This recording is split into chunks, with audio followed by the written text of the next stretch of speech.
बिहार के अंदर और पूर्वांचल जहाँ की भाषा भोजपुरी है, यहाँ पे जो लोग हैं, जो एक तो नॉर्मल जनता जो देखती है, ठीक है, देखने वाले लोग अलग हैं, लेकिन जो लोग सिनेमा जिनको बनाना चाहिए अच्छा, जैसे महाराष्ट्र में अब बहुत सारे मराठी लोग हैं जो अच्छा सिनेमा बनाने के लिए लगे हुए हैं। पंजाब में, असम में, मणिपुर तक में बहुत अच्छी अच्छी फिल्में बन रही हैं, और भी नॉर्थ ईस्ट के अंदर या साउथ में। तो बिहार के अंदर ऐसे लोग मिलते नहीं हैं, या यूपी के अंदर ऐसे लोग हैं ही नहीं, या दिल्ली में भी जो बिहार यूपी के लोग हैं वैसे लोग हैं ही नहीं जो कहें कि हाँ ठीक है मैं इतने पैसे का रिस्क लूँगी, क्योंकि रिस्क कोई नहीं लेना चाहता है। और जो रिस्क नहीं लेना चाहता है, नहीं प्रॉफिट है, लेकिन प्रॉफिट के लिए भी तो आपको रिस्क लेना पड़ेगा ना। और जब आप जो रिस्क नहीं लेता है वो फिर हमेशा के लिए रिस्क में पड़ जाता है। और हुआ ये है कि आज के टाइम में जो हमारा सिनेमा है, खासतौर पे जो भोजपुरी है, उसके अंदर बिहार के या यूपी के लोगों का उतना पैसा नहीं लगता है जितने गुजरात के लोग, पंजाब के लोग, या बॉम्बे के अंदर जो मारवाड़ी है, ये जो कम्युनिटी है लगाता है, क्योंकि उनको मालूम है कि एक सर्टेन तरीके का सिनेमा में पैसा लगाने से पैसा आ जाएगा। लेकिन जब तक हमारे यहाँ के लोग नहीं आएंगे तब तक फिर ऑडियंस तक वो सिनेमा लेके जाना बड़ा मुश्किल है जो बंगालियों ने आज से 50-60 साल पहले, या मराठी लोगों ने या गुजरातियों ने भी अपना सिनेमा उतना अच्छा किया। राष्ट्रीय पुरस्कार से सम्मानित बिहार के इकलौते डायरेक्टर नितिन चंद्रा आज हमारे साथ हैं। आपका बहुत बहुत स्वागत है आज तक। Thank you so much. कैसे हैं? मैं अच्छा हूँ। और सबसे पहले हम आपको बधाई देना चाहेंगे जो आपने एक ऐसे सब्जेक्ट को चुना और उसे एक नई जान कहें, एक नई जान दी, एक नई पहचान दी। और वैसे भी उस प्रोजेक्ट को पहचान की ज़रूरत नहीं थी, लेकिन पत्थर पंचाली के लिए क्या कहना चाहेंगे? देखिए, पत्थर पंचाली जो इंडियन सिनेमा है, भारतीय सिनेमा है, उसका one of the most important film है। 1955 में बनी और 50 से 60 भाषाओं में इसको डब किया गया है। मतलब दुनिया भर के कितने फिल्म स्कूल्स होंगे जहाँ पर इसको पढ़ाया जाता है। हम लोगों ने भी, जब मैं भी पुणे यूनिवर्सिटी में सिनेमा पढ़ रहा था तो पत्थर पंचाली पढ़ाया जाता था। और पत्थर पंचाली का इंस्पिरेशन ऐसा है कि एवरीबडी वांट्स टू मेक, कि वैसा कुछ हम बना पाए। पत्थर पंचाली और सत्यजीत रे की जो बाकी की फिल्में, पत्थर पंचाली का दूसरा अपराजितो, फिर अपूर्व संसार, ये सब जो फिल्में थी वो ऐसे लैंडमार्क फिल्में हैं। और पहली बार ऐसा हुआ कि इंडिया की किसी लैंग्वेज में, इसको अपार्ट फ्रॉम बांग्ला में तो बनी थी, इंडिया की किसी भाषा में वो डब हुई, तो वो हम लोगों ने किया मैथिली में। तो मैं तो काफ़ी मतलब फॉर्चुनेट फील कर रहा हूँ कि फिल्म पब्लिक डोमेन में है, तो हम ये कर भी पा रहे हैं। और इसके बाद जो 2 फिल्में हैं इसी सीक्वेंस की, अपू ट्रायलॉजी जिसको कहते हैं, वो भी हम कर रहे हैं। अपू ट्रायलॉजी के बाद भी अपूर्व सागर भी है, अपू संसार। अपू ट्रायलॉजी में ही पहली फिल्म पत्थर पंचाली, दूसरी अपराजितो है, तीसरी अपू संसार जी। तो ये, लेकिन इस सिनेमा के लिए ऐसा कहा जाता है कि ये सिनेमा उस दौर में एडवांस सिनेमा था। बहुत सिंपल सी कहानी थी, कोई मैसेज थोपने की कोशिश नहीं की गई थी, लेकिन इसको वर्ल्ड सिनेमा का एक दर्जा दिया गया। हाँ, इसका कारण ये रहा कि उससे कुछ साल पहले इटली में विक्टोरियो दी सिका ने एक फिल्म बनाई थी, Ladri the बिचिकेलेते, bicycle thief basically, उसका इंग्लिश नाम बाइसिकल थीफ है। तो वो जिस फॉर्म में बनी थी, एक फॉर्म होता है सिनेमा का, जैसे इटालियन नियो रियलिज्म जिसको कहते हैं, और उसके अलावा there are lot of forms of cinema. German expressionism है, सोवियत मोन्टाज है, जर्मन एक्सप्रेशनिज्म है, फ्रेंच नियो रियलिज्म है। तो ये इटालियन नियो रियलिज्म एक फॉर्म है, उसमें बना हुआ ये फिल्म है पत्थर पंचाली, क्योंकि सत्यजीत रे भी काफ़ी विक्टोरियो दी सिका से इंस्पायर्ड थे। तो उन्होंने ये फिल्म बनाई, और जब ये फिल्म लोगों की नज़र में आई तो इंटरनेशनल लेवल पे 12-15 इसको अवार्ड्स मिले उस टाइम पे। और इस फिल्म की खासियत ये है कि आप जब इस फिल्म को देखिएगा तो आपको ये नहीं लगेगा कि कोई एक्टिंग कर रहा है इसमें। वो इतना रियलिटी है, क्योंकि जो फॉर्म है उसी में रियलिज्म कहा गया है। और आधा से ज़्यादा एक्टर्स इसमें ऐसे थे जो एक्टिंग नहीं करते थे। और सबसे बड़ा अट्रैक्शन इस फिल्म में है वो 80 साल की चुनीबाला देवी, जो दादी का रोल कर रही हैं, जो छोटी बच्ची है उसके। और बहुत मुश्किल था कि सत्यजीत रे का वो पैशन ही था। इनफैक्ट 8 महीने के लिए फिल्म बंद हो गई थी, फंडिंग नहीं था, कुछ नहीं था। तो वो जो अट्रैक्शन है वो बेसिकली जो विजुअल्स का ऑनेस्टी है उस फिल्म में, जो है उसको वैसा ही दिखा रहे हैं, कुछ उसमें लीवा पोती नहीं कर रहे हैं, घर जैसा है वैसे ही है, गांव जैसा है वैसे ही है, कुछ भी नहीं किया सत्यजीत रे ने। कुछ घालमेल, कुछ अच्छा दिखा दें जो लोगों के एस्थेटिक्स को अलग तरीके से टच करे, वैसा कुछ भी मिलावट नहीं की है। तो जो मिलावट की चीज़ नहीं होती है वो सब पसंद करते हैं। और इसलिए आज भी जब मैं डबिंग करते समय भी देख रहा था तो मुझे बार बार मैं कई सीन्स में इमोशनल हो जा रहा था।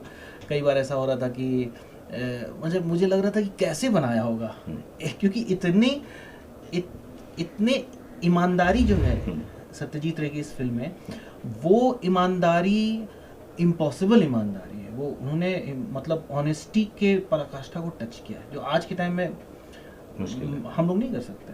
कई रिव्यूअर्स और कई फिल्म क्रिटिक भी ये भी मानते हैं कि पथेर पांचाली एक ऐसा प्रोजेक्ट था जो जिसकी तारीफ तो नहीं की जा सकती, सिर्फ उसे सीखा जा सकता है। करेक्ट। तो उससे आप कितने इंस्पायर हुए जब आपने इसको पहली बार देखा? क्योंकि जब आपने अपना करियर इस सिनेमा के क्षेत्र में शुरू किया, जैसे आपने बताया कि पुणे यूनिवर्सिटी में भी आपको पढ़ाया गया, तो ये सिनेमा देखने के बाद पूरे वर्ल्ड के जितने भी डायरेक्टर थे, फिल्म क्रिटिक थे, उनको सोचने पे मजबूर कर दिया था। हाँ बिल्कुल, बोलता हूँ उस टाइम पे तो बड़े से बड़े फिल्म मेकर, चाहे वो अकीरा कुरोसावा हो रशिया के, या इनफैक्ट मैं उनका मार्टिन स्कॉर्सेसी का मैं सुन रहा था किसी जगह, वो बता रहे थे इस फिल्म के बारे में। तब ये बहुत बाद में पता चला कि 1955 में तो हम लोग पैदा भी नहीं हुए थे, तो बहुत बाद में पता चला कि ऐसी एक फिल्म बनी है। जब हम लोगों ने पहली बार इसको, मुझे याद है आज से 15 साल पहले शायद मैंने पहली बार देखा होगा, उस वक्त मैं पढ़ रहा था। तो उस वक्त ऐसा लग रहा था जैसे मैं एक डॉक्यूमेंट्री देख रहा हूँ, जैसे न्यूज़ के पीस होते हैं कि भाई बाढ़ आई या आंधी आई या बच्चे खेल रहे हैं, वो जितने सीन्स हैं, मिठाई वाला आ रहा है या एक बूढ़ी जो दादी है वो कुछ कर रही है, खा रही हैं। तो उस चीज़ को जो हम लोग एक्चुअली वैसे ही रहते हैं, वैसे ही बात करते हैं, गाँव में ऐसे ही है, लेकिन उसको फिल्म में भी वैसा ही दिखा देना, और वो जो कुछ लोग एक्टिंग कर रहे हैं, जो उसमें कुछ एक दो लोग एक्टर भी हैं, वो वैसे ही एक्टिंग कर रहे हैं जैसे कि नॉर्मल लाइफ में लोग रहते हैं। तो हम लोग को एज अ फिल्म स्टूडेंट, जो आज भी मैं फिल्म स्टूडेंट ही हूँ, तो हम लोग को ये आज भी लगता है कि इतने ईमानदारी से किसी एक्टर से काम करवा लेना और एक्टर को इस तरीके से परफॉर्म कर देना, वो कैसे किया होगा। हम लोग कई बार, इनफैक्ट मैं बहुत सारे सीन देख रहा था जिसमें एक सीन है जहाँ पे कि अजगर घुस रहा है घर के अंदर, तो हम लोग लग रहा था कि कैसे शूट किया होगा। अजगर को तो नहीं कहा होगा कि हाँ भाई अब एक्शन हुआ और अजगर घुस जाएगा, तो वो कैसे किया, कैसे उसको, तो वो सब हम लोग सिर्फ सोच सकते हैं और उस तरीके के होने की, ईमानदार होने की कोशिश ही कर सकते हैं सत्यजीत रे की जो ईमानदारी है पथेर पांचाली के अंदर। तो एज अ फिल्म मेकर बहुत ही एस्पिरेशनल है हम लोग के लिए। और क्योंकि मैं अपनी मातृभाषा भोजपुरी और मेरी जो मेरे स्टेट बिहार की जो दूसरी भाषा जैसे मैथिली है, मगही है, मैं इसमें फिल्में करना चाहता हूँ, तो मैं कभी इस तरह का पथेर पांचाली का कभी 20% भी या आधा भी टच कर पाऊंगा तो काफ़ी है मेरे लिए। बिल्कुल, इस प्रोजेक्ट से जुड़ना ही अपने आप में एक शान है। लेकिन पथेर पांचाली के लिए अगर बात करें तो अवधि में की है, भोजपुरी में कब इसको डब करेंगे? मैथिली में क्या, अवधि नहीं, मैथिली में क्या, भोजपुरी में कब करेंगे? नहीं, भोजपुरी में मैं इसको डब नहीं कर रहा हूँ, मैं इसको मैथिली में ही डब करूँगा। इसको मतलब ऐसा नहीं है कि मैं एक फिल्म को लेके कई सारे भाषाओं में करूँ, क्योंकि मैं कमर्शियल करने की कोशिश नहीं करूँगी कि भोजपुरी भी कर दूँ, कल को मैं उसको हरियाणवी भी करूँगा, राजस्थानी भी करूँगा, ऐसा नहीं है। देखिए, मिथिला और जो बंगाल की जो संस्कृति है बेसिकली बहुत क्लोज है। ऐसा लोग कहते भी हैं कि दरभंगा का नाम भी ऐसे है क्योंकि वो बंगाल का द्वार है, द्वार बंगा। तो इसलिए काफ़ी संस्कृति मिलती जुलती है। और जितने लोगों ने, अभी 3-4 हज़ार लोगों ने शायद फिल्म देखी है, तो सबका ये कहना है कि वो कह रहे हैं कि लग ही नहीं रहा है कि फिल्म मैथिली में नहीं बनी थी, लग ही नहीं रहा है कि ये बांग्ला फिल्म थी, क्योंकि शब्द भी कई बार एक जैसे लगते हैं। आप लिप मूवमेंट भी देखिएगा तो 70 to 80% लिप मूवमेंट मिलता है। तो मैं इसको बांग्ला में, ये भोजपुरी में डब नहीं करूँगा। मैं इसके बाकी 2 हिस्सों को भी, अपराजितो और अपूर्व संसार को भी मैं मैथिली में ही डब करूँगा। कहते हैं कि अपराजितो और अपूर्व संसार से पहले जो पथेर पांचाली आई थी, इसमें आपको कहीं ना कहीं मायूसी और डिप्रेशन और गरीबी की जद्दोजहद दिखाई देगी, जबकि द वर्ड ऑफ अपूज में आपको नई कहानी दिखाई देगी जहाँ पे जिंदगी भी है, उसकी शादी भी हो रही है, उसका एक पारिवारिक जीवन भी है। तो वो पूरी कहते हैं ना सीरीज, तीनों सीरीज को यहाँ के मिथिली के में डब करने के बाद दर्शकों के जहन में बिठा पाना ये आपके लिए चैलेंज होगा? देखिए, दर्शक अच्छा देखना चाहता है, और सही मैं बताऊं तो दर्शक को क्या पसंद है ना पसंद है वो कोई मेकर नहीं बता सकता है, क्योंकि अगर कोई प्रेडिक्ट ही कर पाता कि ये दर्शक को ये अच्छा लगेगा और ये अच्छा नहीं लगेगा, तब तो फिर मेकर्स वही बनाते। तो अपनी तरफ से आदमी बस ईमानदार हो सकता है। और दूसरी चीज़ है कि क्योंकि ये सीरीज है और हमने मैथिली को सेट किया है पहले पार्ट में, तो अब ऑडियंस जिसने, बाटक गीत नाम है उसका, जो मैथिली वर्जन है वो बाटक गीत है, तो जब ऑडियंस उसको देखेगी सेकंड पार्ट को, तो वो उसी के, जैसे वेब सीरीज हम देखते हैं एपिसोड 1 देगा तो एपिसोड तो वो कोई बहुत मुश्किल चीज़ नहीं होगा लोगों के जहन में बैठाना, वो आराम से लोग उसको आत्मसात करेंगे, आराम से एब्जॉर्ब करेंगे उसको। राष्ट्रीय पुरस्कार हासिल कर चुके हैं, सिनेमा की अच्छी समझ है, उसकी पढ़ाई भी की है, तो आपको कैसा लगता है कि आज के दौर में किस तरह का सिनेमा मिलना चाहिए दर्शकों को और किस तरह का कंटेंट होना चाहिए? क्योंकि आजकल बहुत सारे प्लेटफॉर्म हैं, OTT प्लेटफॉर्म पे आपको बहुत रियलिस्टिक सिनेमा देखने को प्रोजेक्ट्स मिल जाते हैं, तो किस तरह के सिनेमा की आपको खोज रहती है? मुझे लगता है कि जैसे मैं जब कोई फिल्म देखने बैठता हूँ तो मैं उस फिल्म का, ये तो वर्ड ऑफ माउथ से पता चला, जैसे मैंने अभी एक फिल्म देखी थी साउथ इंडिया में काफ़ी फेमस है, दृश्यम 2, तो 1 मैंने देखा था, मैंने कहा अच्छी होगी, मैंने देखा मुझे अच्छी लगी। कई बार क्या होता है कि कई बार वर्ड ऑफ माउथ से कोई फिल्म फैलती है, कई बार कोई फिल्म मैं सामने देखता हूँ यार ये फिल्म, तो मैं उसका 8-10 जगह रिव्यू पढ़ता हूँ, क्योंकि अपना 2 घंटे देना और फिर उस फिल्म को देखना भी, क्योंकि अब फिल्म मेरे ऊपर काफ़ी असर होता है। अगर मैंने कुछ बुरा देख लिया तो मैं मतलब हफ्ते 2 हफ्ते तक मैं अपसेट रहता हूँ कि यार क्यों देखा मैं वो फिल्म, इस तरह का। तो मैं एक तो बहुत कम ही देखता हूँ मैं, और जब देखना होता है तो फुल कंसंट्रेशन से और बहुत ध्यान से मैं देखता हूँ। तो मुझे लगता है कि ऑडियंस को क्या चाहिए ये तो कोई नहीं जानता है, ये कोई जानता होता तब तो बहुत आसान हो जाता फिल्म मेकिंग, सब वही बनाने लगते। लेकिन आपको एज अ मेकर क्या आता है और आप क्या देखना चाहते हैं, आपको जो पसंद है आप वो खिलाइए। Exactly. जैसे हम कोई फास्ट फूड की दुकान खोल के नहीं बैठे हैं फिल्म मेकर्स, हमें जो आर्टिस्ट होता है basically, cinema is an art, तो जब आर्ट है तो अगर आपको पहाड़ और तितलियों का पेंटिंग पसंद है और सारे आर्टिस्ट वही बनाने लगे तो वो आर्ट नहीं रहा, फिर वो तो एक बाजार हो गया, आप बेचना शुरू कर दिए। आपको और क्या आता है, आप और क्या चीज़ें बना सकते हैं, अपनी इमेजिनेशन से बना सकते हैं, आप वो बनाइए। जैसे मैं अभी मैंने देसवा बनाई पहली फिल्म, फिर मैंने दूसरी फिल्म मिथिला मखान बनाई जिसके ऊपर नेशनल अवार्ड मिला। मैंने कुछ 60 से 70 म्यूजिक वीडियो, शॉर्ट फिल्म्स, जो हम लोग का बेजोड़ चैनल है यूट्यूब पे भी है और उसका OTT भी है आ गया, जिसके ऊपर ही पौथिर पांचाली का मैथिली रिलीज हुआ है। तो मैं कभी भी ये नहीं सोच के बनाता हूँ कि ऑडियंस को क्या पसंद आए, क्योंकि मुझे खुद ही नहीं पता ऑडियंस को क्या पसंद आएगा, लेकिन मुझे क्या पसंद है वो मुझे पता है। और होता यहाँ पे क्या है कि अगर आप दिल से उस चीज को बना रहे हैं तो सारे इंसानों के दिल एक ही जैसे हैं और दिमाग सबके अलग है, फिंगरप्रिंट की तरह। तो आप दिल से बनाइएगा तो आप ज्यादा लोगों तक पहुंच जाइएगा। इसलिए लोग कहते हैं कि ज्यादा दिमाग मत लगाओ, दिल लगा के पढ़ो। कोई नहीं कहता दिमाग लगा के पढ़ो। तो दिल लगाने का यही एक फायदा है कि आप ज्यादातर लोगों तक पहुंच जाते हैं। हाँ, लेकिन उसके अपने स्ट्रगल्स हैं, फिर बिल्कुल सही, उसके अपने स्ट्रगल्स हैं। और लेकिन ये होता है कि आपके काम ज़्यादा दिन याद रहते हैं। अब मैंने ऐसे देखिए तो मैंने 2 ही फीचर फिल्में बनाई हैं। मेरी पहली film international film festival of Goa में जाने वाली 1-2 भोजपुरी फिल्में हैं, और बिहार में जो भोजपुरी फिल्में बनी उसमें सिर्फ एक ही है, देसवा, जो मेरी पहली फिल्म थी। और दूसरी फिल्म मिथिला मखान अगेन बिहार की भाषा में, बिहार में ही बनी और लोकल आर्टिस्ट के साथ एकमात्र फिल्म है नेशनल अवार्ड जिसे मिला। वैसे बिहार के बहुत सारे लोग हैं जो नेशनल अवार्ड ले चुके हैं, लेकिन वो हिंदी बना के लिया।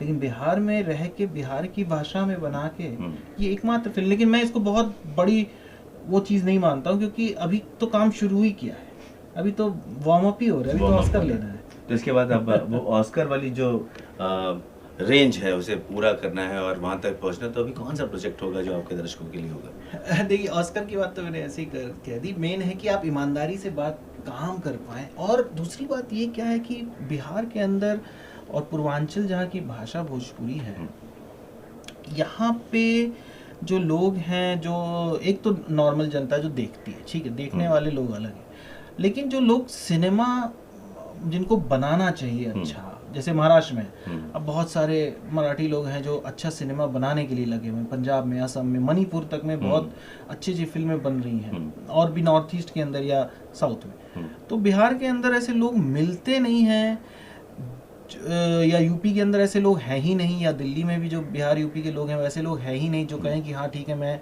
इतने पैसे का रिस्क लूँ, क्योंकि रिस्क कोई नहीं लेना चाहता है। और जो रिस्क नहीं लेना चाहता है, नहीं प्रॉफिट है, लेकिन प्रॉफिट के लिए भी तो आपको रिस्क लेना पड़ेगा ना। और जब आप जो रिस्क नहीं लेता है वो फिर हमेशा के लिए रिस्क में पड़ जाता है। और हुआ ये है कि आज के टाइम में जो हमारा सिनेमा है, खासतौर पे जो भोजपुरी है, उसके अंदर बिहार के या यूपी के लोगों का उतना पैसा नहीं लगता है जितने गुजरात के लोग, पंजाब के लोग, या बॉम्बे के अंदर जो मारवाड़ी है, ये जो कम्युनिटी है लगाता है, क्योंकि उनको मालूम है कि एक सर्टेन तरीके का सिनेमा में पैसा लगाने से पैसा आ जाएगा। लेकिन जब तक हमारे यहाँ के लोग नहीं आएंगे तब तक फिर ऑडियंस तक वो सिनेमा लेके जाना बड़ा मुश्किल है जो बंगालियों ने आज से 50-60 साल पहले, या मराठी लोगों ने या गुजरातियों ने भी अपना सिनेमा उतना अच्छा किया। साउथ तो बहुत आगे है, साउथ में अगर अच्छी फिल्में नहीं बनेंगी तो हिंदी में भी नहीं बन पाएंगी, क्योंकि साउथ से मेजर ये लोग हाँ लेते हैं। तो वही है कि अच्छा सिनेमा देने के लिए फिर अच्छे लोग चाहिए जो आके आपसे जुड़े। तो मैं भी वैसे लोगों को तलाशता रहता हूँ। तो पांचाली के लिए क्या कहना चाहेंगे? मैथिली के लोग से जुड़े हुए, पृष्ठभूमि से जुड़े हुए लोग उससे जुड़ रहे हैं, तो क्या उनके लिए मैसेज जाएगा इस फिल्म से? मैं तो ये कहूँगा कि बेजोड़ का जो हमारा OTT चैनल है, बेजोड़.in, आप उस पर जाइए। मैथिली के और भी काम हम लोग कर रहे हैं, भोजपुरी में कर रहे हैं, और ख़ास तौर पे बाटक गीत को देखिए, पथेर पांचाली का जो मैथिली वर्जन है, क्योंकि उससे आपको पता चलेगा कि हमारा सिनेमा जब आज से 50-60 साल पहले शुरू हुआ था, पहली मैथिली फिल्म 63 में बननी शुरू हुई थी, ममता गावे गीत, लेकिन वो बनते बनते 12-13 साल लग गए थे। और पहली फिल्म जो मैथिली की रिलीज हुई थी, फनी मुजुमदार ने बनाई थी, उसका नाम था कन्यादान। तो कन्यादान जिस वक्त बनी और आज हम 2021 में बैठे हुए हैं, इट्स ऑलमोस्ट 56 ईयर्स। तो लेकिन पथेर पांचाली जैसा सिनेमा उस वक्त लगातार बनता होता है, जिसमें ऋत्विक घटक भी बाद में आए और बाद में बहुत सारे अच्छे अच्छे बंगाली मेकर्स आए। तो आपको जो लोग बाटक गीत देखेंगे, पथेर पांचाली का जो मैथिली वर्जन है, उनको ये पता चलेगा कि हमारा सिनेमा भी ऐसा हो सकता था और अभी भी हो सकता है। लेकिन वही है कि उसके लिए लोगों को लगना पड़ेगा। तो हम लोग को डब करने का ये भी एक बहुत बड़ा कारण है कि हम ये दिखाना चाह रहे हैं कि हमारा सिनेमा ऐसा होना चाहिए था, और फिर वो धीरे धीरे फिर कमर्शियल स्पेस में भी जाता, और तरह तरह की, जैसे आज बंगाली सिनेमा बहुत बड़े, उनके अपना OTT है, वो इचोई, उस पर जो भी करते हैं। इनफैक्ट जितने भी इंडिया के टॉप OTTs हैं, नेटफ्लिक्स हो, अमेजन प्राइम हो, ZEE5 हो, ये सारे OTTs पे उनकी भाषा का सिनेमा बहुत अच्छा सिनेमा है। लेकिन कोई भी OTT भोजपुरी के या मैथिली के कंटेंट, नया कंटेंट बनाने के लिए फंड नहीं करता है। एक दो लोगों ने कुछ चीज़ें कोशिश की थी, लेकिन वो हो नहीं पाती। तो हालांकि सही बताएं तो काफ़ी चीज़ें छूट गई जो होनी चाहिए थी बिहार यूपी जैसे इतने मैसिव स्टेट में, लेकिन हम कहीं ना कहीं कुछ ना कुछ गलतियां हुई हैं कि हम नहीं कर पाए, लेकिन अभी भी हम कर सकते हैं। तो पथेर पांचाली के मैथिली वर्जन, मतलब बाटक गीत, और उसके बाद जो अपराजितो और दूसरी फिल्में आएंगी मैथिली में ही, तो उससे ऑडियंस देखेगी तो वो भी इमेजिन कर पाएगी, वो भी उस तरह का सोच पाएगी कि अच्छा ऐसा भी हो सकता है मैथिली सिनेमा। तो मैं तो ये कहूँगा कि जो भी ये सुन रहे हैं, हम लोग को अभी देख रहे हैं, वो www.bejod.in पे जाएं और देखें फिल्म को। सच्चे सिनेमा की असल समझ के लिए आपको इतिहास के पन्नों को एक बार फिर से दोहराना पड़ेगा। एक बार फिर से नितिन चंदा ने इस पहल की शुरुआत की है। उम्मीद करते हैं कि इन्हें जीत भी मिले। कैमरामैन सुनील के साथ अनुराग गुप्ता, मुंबई।